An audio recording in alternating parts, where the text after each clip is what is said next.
Hello, I'm Joseph. I'm Merrick. Today we're going to talk a little bit about the national question in Marxism and the debate about the transition to socialism and the debate about stage theory, skipping over capitalism, the debates that were being held in the Comintern. And Specifically in the context of anti-imperialism and exactly, anti-colonialism. yeah, exactly. And so we'll focus it on the prospect of revolution and socialist revolution in the global south in particular. So, just to begin, I think that a lot of people who read Capital, first of all, will perhaps read it in an inappropriate manner with respect to like generalizing Marx's view of the like historical development of England in particular into a model for the rest of the world has to follow it that way.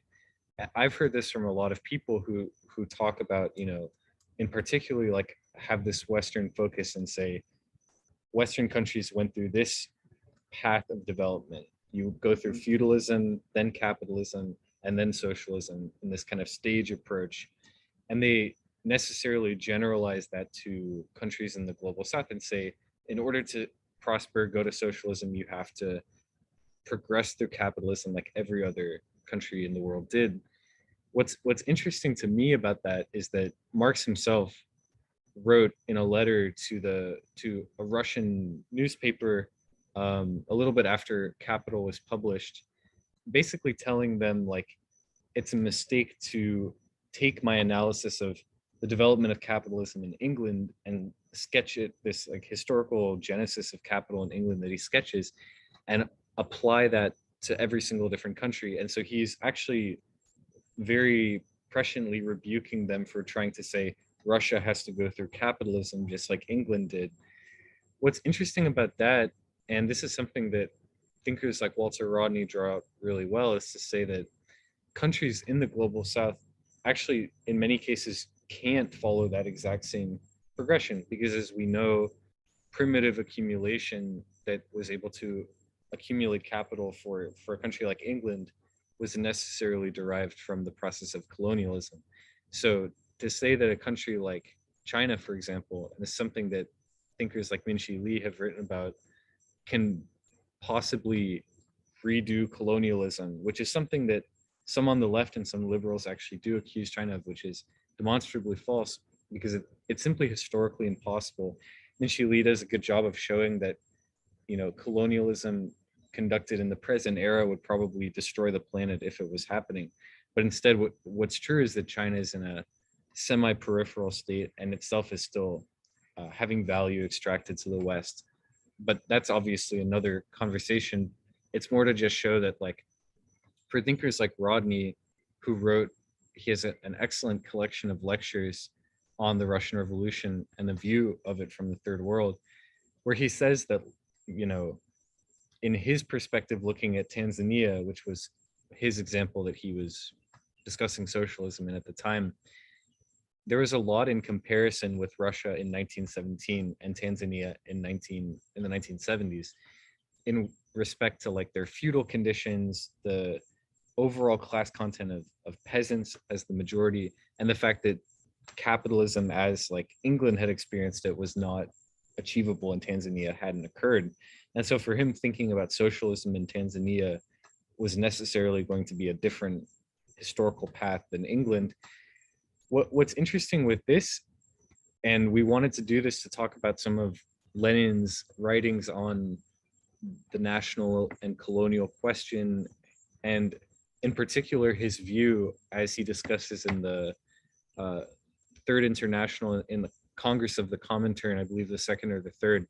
They're doing a debate at one point about the national colonial theses that Lenin drafted, and he asks the question, or is asked the question, of whether his theses, which he wrote, and basically in them he suggests that like the proletariat of colonial countries should ally with a national bourgeois class, which is advocating for democracy or independence of the colonies in most cases, is their primary goal.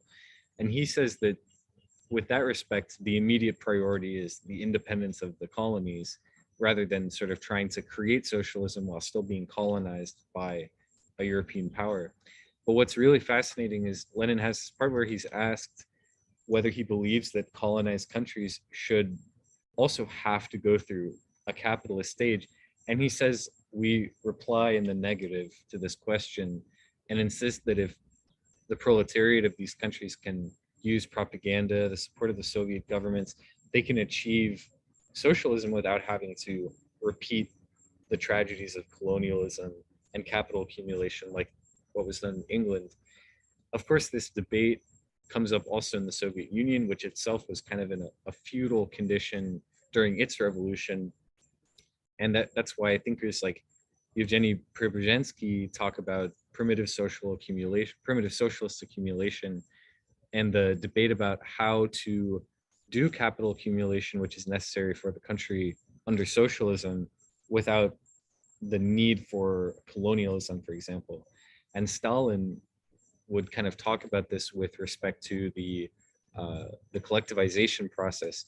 He has a speech where his speech to the captains of industry, where he says basically the Soviet Union will have to do what England did in 200 years in 5 years, and that's pretty much because of the view that the Soviet Union will have to industrialize and develop rapidly, of course, in the immediate term to face off war, but also in the long run to actually meet the challenge posed by the Western capitalist countries in general. And the only way it can do that is some form of primitive socialist accumulation rather than capital accumulation through colonialism. And of course, that's kind of a still an up in the air question of what that looks like. Is it collectivization forcefully? Is it a democratic one?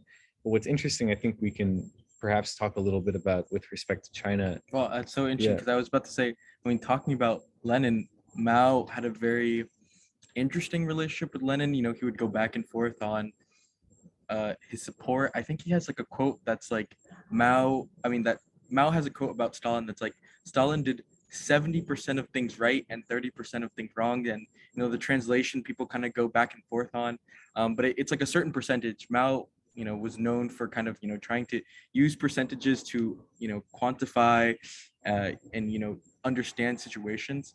But they, in the early stages of the Communist Party in China and their relationship with the Kuomintang, the Nationalist Party, for their liberation movement, their revolution, you know, there was a lot of questions.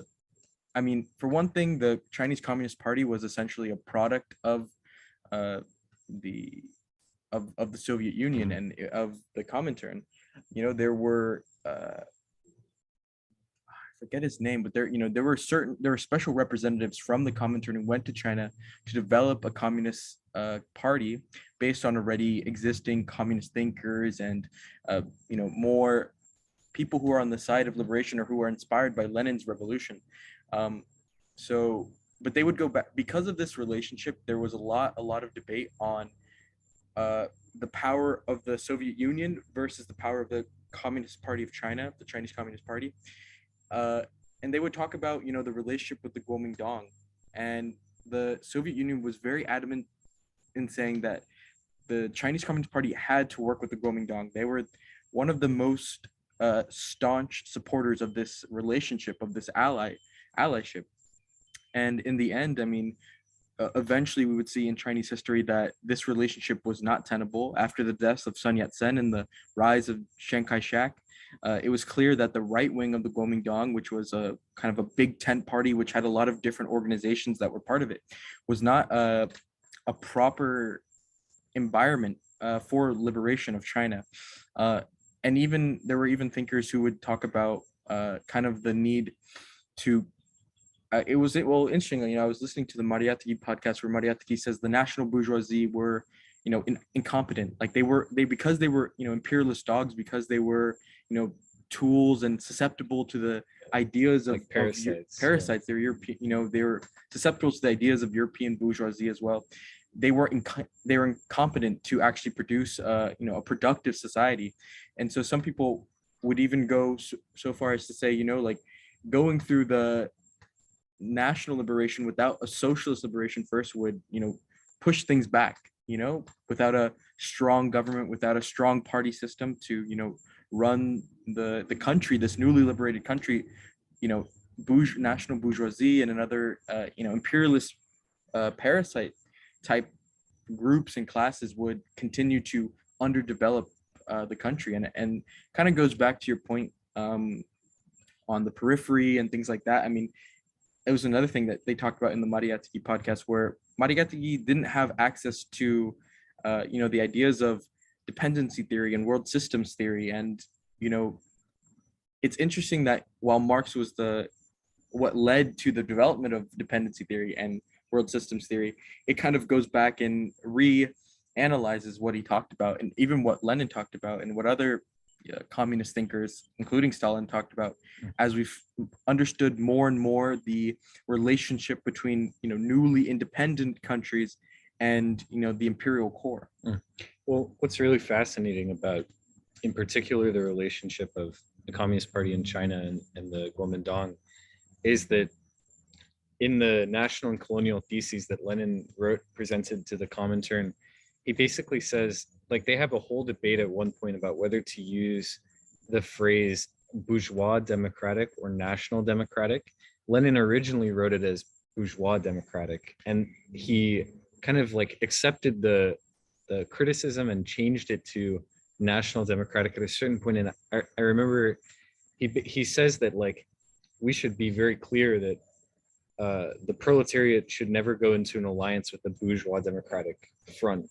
And that's fascinating, because then, of course, Lenin died quite early, but it's so hard to know this like very fine line between when the national bourgeoisie of a colonized country is going to go from being purely in its own interest as a bourgeois democratic force and advancing the goals of capitalism in a colonized country, or fighting for independence, or actually being revolutionary. And you could maybe make the argument that in the situation of independence or anti-imperialist action, they can be revolutionary to fight against like the Western countries, or in China's case, fight against Japan. But when you go back to, or like an independent situation, then you no longer have that alliance. What's interesting in reading like Mao's take on the debate about whether you can skip over a stage, for example, is like he has the concept of new democracy, basically, where he says that an anti feudal or an anti imperialist revolution can be one and the same as a communist or socialist revolution. You don't have to do the stages, or like, because people read it in a very dogmatic way and say stage one, stage two, or even like the Trotskyist analysis of all this is to say, like, permanent revolution, you do one and then you do the other in rapid succession. Mao criticized Trotsky for that and said, basically, why even differentiate them? Instead, don't allow the bourgeoisie to ever get the upper hand in the revolution. And I wanted to bring that up to compare, something we've talked about, but to compare the history of revolution and the relationship of a communist party with a more national bourgeois group between China and South Africa. And in the case of South Africa, you read some of the documents, and like the South African Communist Party very heavily bought into the idea about like two stages of revolution. They coined the National Democratic Revolution, and have very much applied that to say the first stage of the revolution is against apartheid, and it has to come in the form of a national bourgeoisie one. The general secretary of the Communist Party, Joe Slovo, has a document where he talks about, the prospects of the working class in South Africa, and whether they can be in an alliance with, in particular, he's interested in the concept of like an alliance with the black bourgeoisie, for example. And he's very much in favor of it and says, at the moment, everybody's interests are the same. We're all like, interested in a revolution against apartheid. But he, at the same time, is like giving a lot of credit to the kind of neoliberal forces within the ANC and saying it's okay, as soon as apartheid ends, then we'll go and fight them, and we'll have enough power to contest them. And whereas in China, we've talked before, maybe the comparison's not perfect, but whereas in China, the Communist Party is able to defeat the Kuomintang after using them to a certain extent to fight the Japanese in that case, the ANC today is like very dominant over the South African Communist Party. It has very little power. And so it largely goes along with this kind of neoliberal, like pro-West, pro-IMF kind of like development. So you can see in one case how the theory can potentially work as long as you recognize when a national bourgeoisie is bourgeois democratic versus revolutionary. And in the other case, you see a communist party that failed to do that. I wonder what you think about that compared Well, to China. I was gonna say, I mean, I kind of want to get into Cuba Oh actually, yeah, for sure. but one thing I should say is that I think the most important thing to think about when we're considering like the historical context of revolution and the relationship between revolutionary forces and bourgeoisie forces is each condition is going to be unique. Yeah. And like thinking about Cuba, at first the Cuban Revolution wasn't an explicitly communist or Marxist. While Che Guevara had read Lenin, had experienced these things, the base of the movement wasn't interested in as much of the the political organization or as much in the political education. There was even a communist party in Cuba that existed before Castro attacked Bautista, before that revolution took place, and they criticized Castro. They criticized his methods. Of course, eventually they would, join forces in the new revolutionary government as Castro, declared Cuba a Marxist a state, a socialist state. But at first they would consider them, maybe adventurous or bourgeoisie, or that they didn't have political understanding. And I think something to talk about is that while bourgeoisie movements can easily be identified as bourgeoisie because we look at certain leaders and we look at the lack of political foundation, Marxist political foundation, the actual the actual build and makeup of those different movements vary greatly based on the conditions of the country. So in the case of the Kuomintang, there were workers, who were part of the like left wing of the Kuomintang. There were also warlords who were part of the Kuomintang, which the Chinese Communist Party was staunchly against. There were so many different groups of people who were part of the Kuomintang that the Chinese Communist Party had to, think about its relationship with each of these different parts. In the case of Cuba, it was a little bit easier to analyze. While there were, like Castro did come from a more, not maybe bourgeois. I mean, his father was a landowner. It's still, I mean, there were like Haitian people working on Castro's father's plantation and things like that. But still, I mean, yeah. But I mean, his goal was to, get, because of his experience with that system and his relationship with his family and things like that. I mean, he developed a revolution which would counteract those things, which were supported by the U.S. government, supported by Batista, who, of course, was supported by the U.S. government, in extension. Right. But I would just say that, the makeup of each of these different revolutionary movements, whether they're bourgeois or not, their anti-colonial message and their movement brings in a lot of different people, and also reminds me of what Mao says on finding true friends and true enemies. Identifying those two groups, it's more difficult than we make it out to be. Where if you just call someone bourgeoisie and you cast them aside, that might not be the most accurate representation of what's actually going on in the country. Yeah. Well, one of the things to add on to this is like the extent to which Lenin's analysis, like to even think about a communist revolution in Cuba, South Africa, and China today makes a lot of sense, because these are the countries that have, to one degree or another, had a communist party in some degree of power. You can obviously contrast them. Mm-hmm. But what's fascinating to me is to think that 100 years ago in communist circles, or I guess a little bit more than 100 years ago, before the Russian Revolution, so 110 years ago, there was not a real like ability to theorize revolution in the global South. And in particular, Walter Rodney does a really good job of explaining this in his book, and he analyzes Kautsky and the other representatives of like the Second International. For example, he talks about how they read Marx and basically believed that, like very dogmatically critiqued Lenin and the Bolsheviks and said, you can't do revolution in Russia because Russia is still a backwards country. You need to have a capitalist revolution. First, they like supported the, the first revolution of like the the more kind of liberal anti-czarist faction, and then didn't support the Bolsheviks later because they said that Russia was not ripe for socialism in their reading of Marx.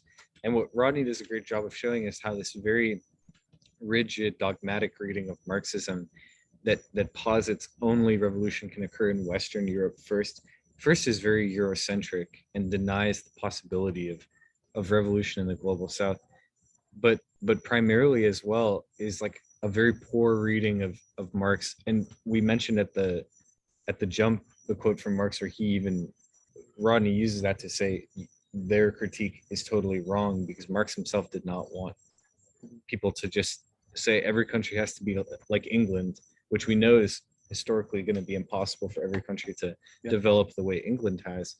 So to even be able to think about revolution in these countries, we've had to have a thinker like Lenin, for example, be able to criticize the Second International. And what's fascinating to me to apply this today is to say that like this debate on the left has not really gone away from still a cursory reading of any debates on the left. Like we had a video, you know, just recently with Dr. Junju talking about the inheritance of Second International late imperialist thought, which denies that imperialism is a real problem, doesn't care about anti-imperialism, but there's still plenty of forces on the left that are not really invested and or still continue to make this claim that Marx says you have to do capitalism first and then do socialism, which you still hear a lot. Well, I think one of the something that I've heard that makes me I think that debate has changed now, where a lot of people say if Europe doesn't have Europe has to be the first to revolt and then the rest of them can follow, right, saying that like the kind of the dominoes would fall if you have to start with the center of capital. And there's lots of people who will critique or they will kind of dismiss revolution in the global South because they think it's unproductive or won't do enough to change the situation, which I think is a very pessimistic, it comes from a very pessimistic view of Marx's reading of different theorists. Or we even, just to interject, but like we even had a conversation recently about capitalist realism by Mark Fisher and how this is kind of a window into this like viewpoint. Mark Fisher is writing from like a British leftist perspective, and he is very overwhelmingly nihilistic. He's very pessimistic. He talks about kind of like the dejectedness of being unable to even imagine something after capitalism, but reading it and trying to read it from the perspective of like studying socialism in the global South, you feel very kind of like taken aback by it, because it's like people elsewhere in the world have not only theorized something after capitalism, but as Rodney shows in his critique, like they never were even able to think about capitalism in the first place in their country, because in a country like in Rodney's case in Tanzania, but any country in the global South, the level of Western capitalism, like in a place like England, was never possible. Those countries couldn't have capital accumulation through colonialism, and they were the colonized countries in that case. So I mean, it's interesting because it makes me think again about Mariátegui, where it's like Mariátegui talks about the necessity of dream, or el mito, which is like this kind of idea of there's like a history of the indigenous peoples of Latin America. El mito is it could be applied to other indigenous groups, but specifically for like Andean groups, where it's like the conquest of the land and then the retake back against the colonizers in its continuing form. And I know that this idea is very popular. It's criticized by many, but it at the heart of it, it's about the idea that there has to be an alternative, that for the protection of the the cultural heritage of the heritage of indigenous people, you have to have revolution. You have to, like, there is no alternative but to fight and for revolution to take place. Right. And so when you see these kind of like pessimistic European thinking, which is like capitalism has destroyed our lives, but there's really no alternative, or socialism is such a far thought, I think that when we look to the global south, there's a lot more of the, dream, and there's a lot more of the like revolutionary fervor to emancipate oneself, Right. for the purpose of, you know, I think part of it is because it's easier to see divides between ethnic groups than it is between class. Yeah. You can see class, of course, class, you can definitely see the differences between classes, but when class and ethnicities, when those two issues merge, it is even more obvious. Yeah. Like anytime someone walks into a room, it can be obvious your different positions based on your ethnic and historical heritage. Yeah.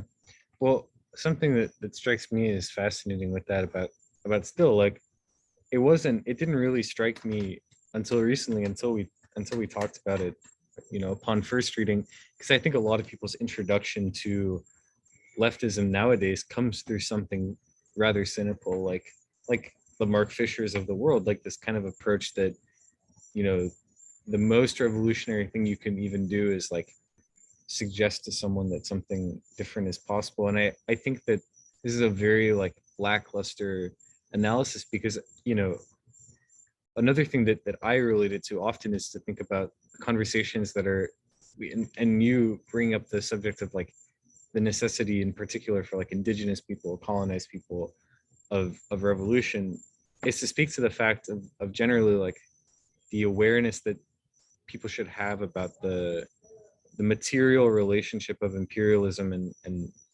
economic domination of the world to our kind of our day-to-day lives, and particularly people living in the global north.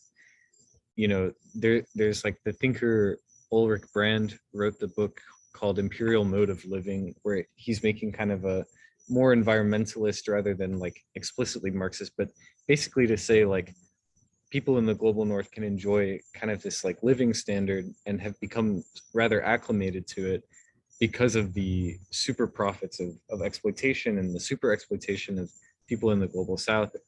And what I find relevant with that is just to briefly mention that like Lenin and Rodney in particular are two people who in their analysis, in Lenin's analysis, you can find it very consistently. He's talking about this idea of the labor aristocracy, which comes up rather often. And this is obviously a more complicated subject to get into, but he definitely believes to an extent that like the revolution in colonized countries, as he's talking about revolution in Russia being imperative, Lenin believes that people like Kautsky and Rodney says this too, like he calls Kautsky the spokesperson for the, more the like enlightened or elite European workers, and another way to say it, the labor aristocracy. Mhm. But what's interesting with that is and this is a very contentious topic on the left, obviously, and a lot of people don't agree to this, but basically to say that the mode of living that even the average worker or average proletariat in the global north is accustomed to is an imperial one predicated on extraction. And that's not something to necessarily say that nothing is imaginable in the global north, but it's more to say that exactly what you mentioned, that people who don't get to live the standard of life because they don't have material access or material domination over the world like Americans across the board do, will have to necessarily think of, not just think, but actually do something else, right? Like it's not even a matter of just like this capitalist realist kind of like you have to imagine something. It's not just like a dream. They actually Well, put it into practice, I think. it's interesting you say that, and I feel like that idea can even be expropriated to kind of the question of like using non-violent methods to promote revolution versus violent methods, or even like, I mean, it made me think about the changing relationship after Lenin's death with China and colonized, like between the USSR and colonized countries, where the Stalin era was more interested in working with these national bourgeoisie movements for liberation. In some ways they became pessimistic about the revolutionary dreaming and idealism. Maybe idealism is not the right word, but this kind of fervor for revolution that would break some of the traditional bounds that people said it has to go through a certain way so it can be the most effective. But I think that effectiveness is relative. And so even, as the USSR became more comfortable in its revolution, I know like Mike Gonzalez, when he was talking about Mariátegui, he said this, he talked about how they kind of lost that dreaming. They lost that ability to see revolution as, anything could be possible. And so people become, as their material conditions change, their idea of revolution changes, their idea of, how things should be conducted changes. There are people here because of their condition, in the United States, I mean, who believe that, elections are the only way to move forward because, they see the failures of, violent movements. And that comes back to that same idea of like your material conditions, because, it's so comfortable to just, vote, that doesn't do anything, it's so comfortable to do something like that compared to something that's so hard, like, wage, a violent revolution, Yeah. and the same thing where it's like easier to imagine a European revolution before a colonial revolution because that's only one block. But in the minds, of these European theorists, there's two blocks. There's colonialism and imperialism, and then there's capitalism. Right. But I think, thinkers like Mao, Mariátegui, Shea, they use the push of anti-imperialism to break right through capitalism. Yeah. There's no need.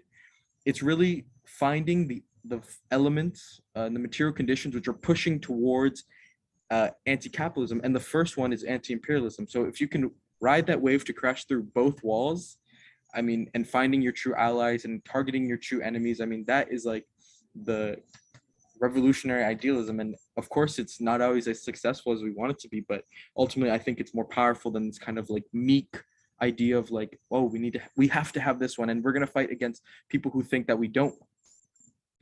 Yeah. Well, with that, I think, we can possibly talk about how all of this applies to the current world and like the purpose of wanting to read Lenin in the modern situations of the world. Like, it's difficult to evaluate whether the national and colonial theses in particular have real, like, I don't think anything can ever be really proven correct in this very rigid way as well, to say like, did we prove Lenin right about like his postulating about the world? But I think it's true to an extent that at the very least his theory that revolutions outside of Western Europe were going to start becoming more impactful in the world rather than those that he saw quite accurately that revolution in Western Europe was not going to be immediately possible. And what's fascinating to like then read a thinker like Trotsky by comparison, who keeps writing and saying that revolution will definitely come first in Western Europe. And he says that like in particular his view of colonized people, and he says like the revolutions in Persia or in Algeria will have to wait for those in France and England first in order for them to have some some like leeway in order to revolt. And I think that this was kind of this mindset ended up being one of the failures of ultimately a lot of the initiative in terms of having too Eurocentric of a view rather than viewing, as you just said, anti-imperialist action in the global south as contributing to necessarily. And I think instead, of course, like people have all on the alternative, and Lenin talks a lot about this and saying that if you are instead interested in shutting down the choke points of imperialism or of global capitalism, rather than trying to constantly like motivate the labor aristocracy, which to a large degree is very okay with imperialism and has bought into it in a lot of cases.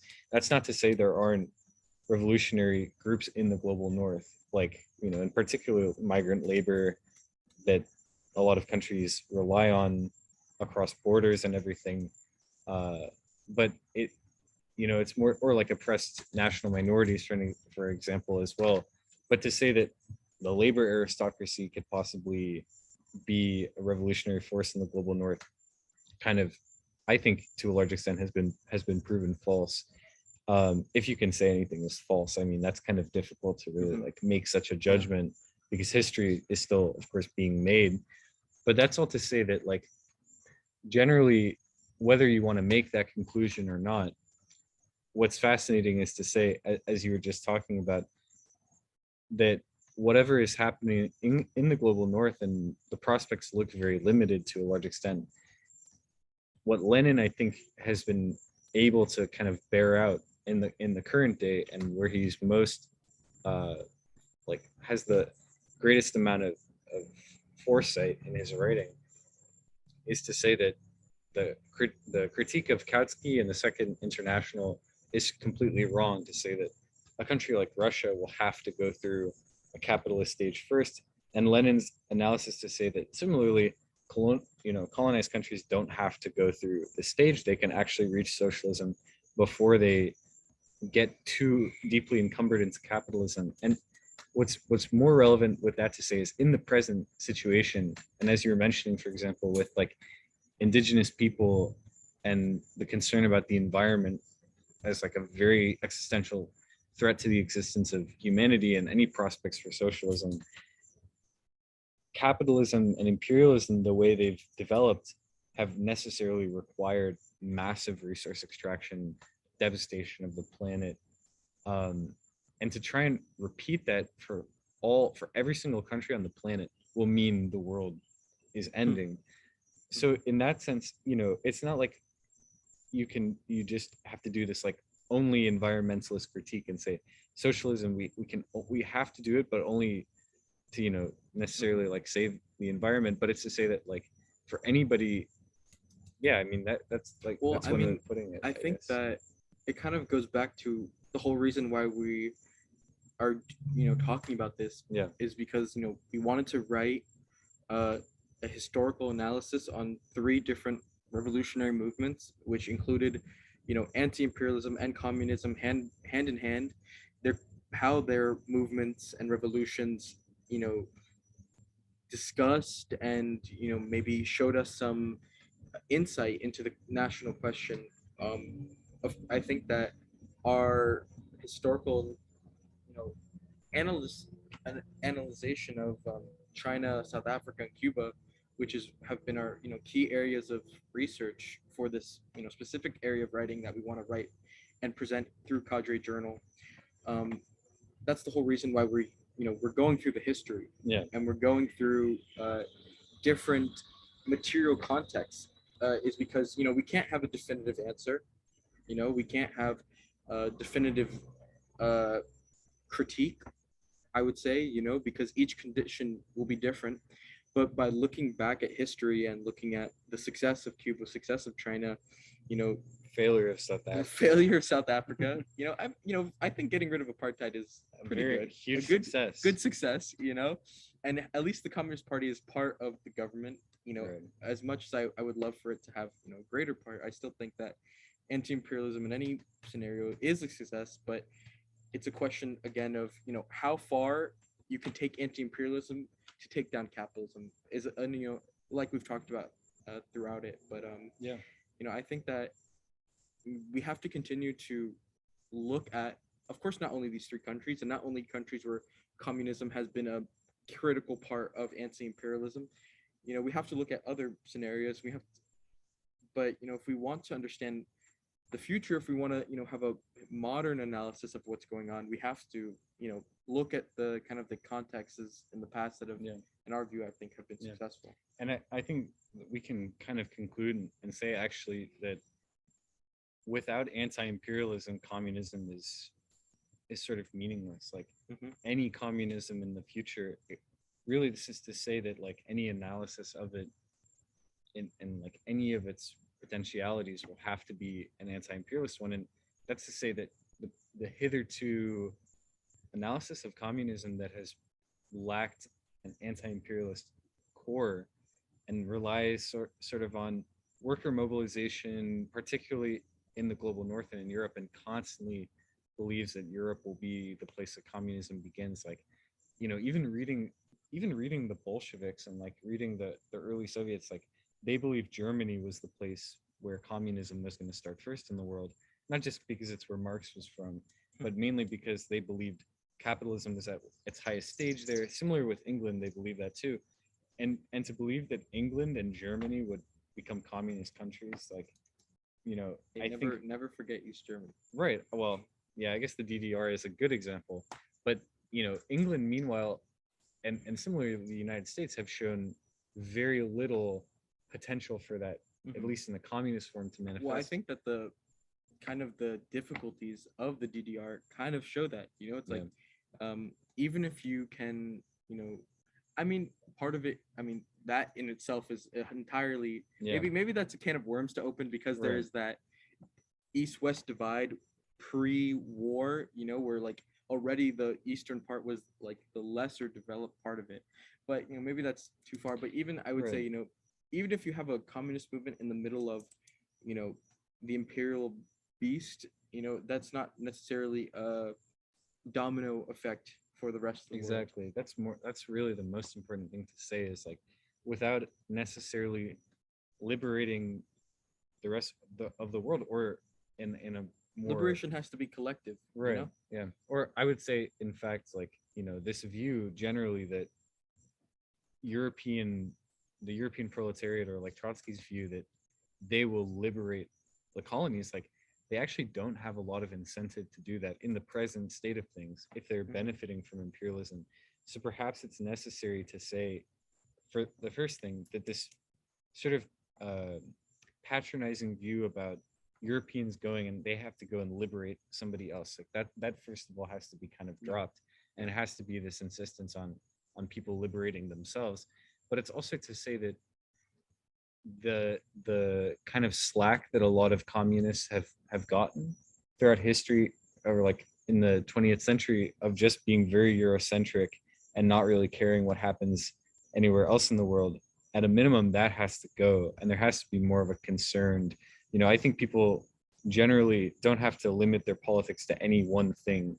No one has to just be a third worldist, or just be a global northist, or whatever. Like, I guess, like, that would be if you're in like a more reformist kind of group. But really, the prospects for, there's legitimate action that can be done in the United States, but what has to be thought about is, like, who is it benefiting, and perhaps is there more of a revolutionary contribution that one can make to a movement elsewhere? That's kind of the critical thing to analyze, I guess. And Yeah. that has no good answer, in my opinion. Yeah. That's up for everybody to decide individually. Yeah, for sure. Keep reading. I mean, I guess with that, do you want to like give a book recommendation, or Well, like a reading recommendation? there are a lot of reading recommendations. I would recommend this one. The light is sort of dying a little bit, but it's Lenin's collected National Liberation, Socialism, and Imperialism.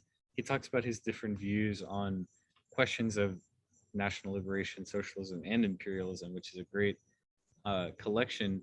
And in particular, he has really fascinating writing about, like, national liberation as a key goal of communism, in his view of, what they were referring to at the time of, like, social democracy, anti-colonialism in particular being very critical to that, and the need to, allow the colonies to completely, win their independence, as like a necessary, uh, privilege that every country is entitled to in the world. At the same time, he, has a very interesting analysis of nationalism as opposed to anti-colonialism, and he kind of contrasts the two and shows that anti-colonialism is more of a relevant charge. But this sets up really a lot of the analysis he will have in the national and colonial theses, which we wrote about in the article, and kind of sets the stage for what he's going to talk about with respect to the importance of, the proletariat that have liberated themselves also liberating the colonies, or not liberating them, but I guess, like, helping win their independence and whatever they can do, as like a very key goal of communism, because he sees that throughout Lenin's work, what he's really good at showing is how imperialism has allowed capitalism to maintain its hold over Europe, created this labor aristocracy. So he's very good for that. Yeah. Anything else? I would say my reading suggestion is, I mean, like, shameless plug, but like, Yeah. you should read the article that Yes. we're writing. Yeah. In Cadre Journal. Like, Or I guess we want this to will come out later. Yeah, after, this one. I guess this will come out later. So if it will it's- be read the article we have written. Yes. Yes. Have not currently written. Yeah. And if with that, like, if you have your own writings, if you have your own ideas, feel free to email us. We have it on various social media platforms because we want to have a real journal, a real platform for people to discuss anti-imperialist and communist writings. Yeah. But like a real reading suggestion would be like any works by Mariátegui or The Red Corner by Mike Gonzalez, or yeah, just read some third world Marxist viewpoints. Yeah. Yeah. Thank you. Peace. Peace.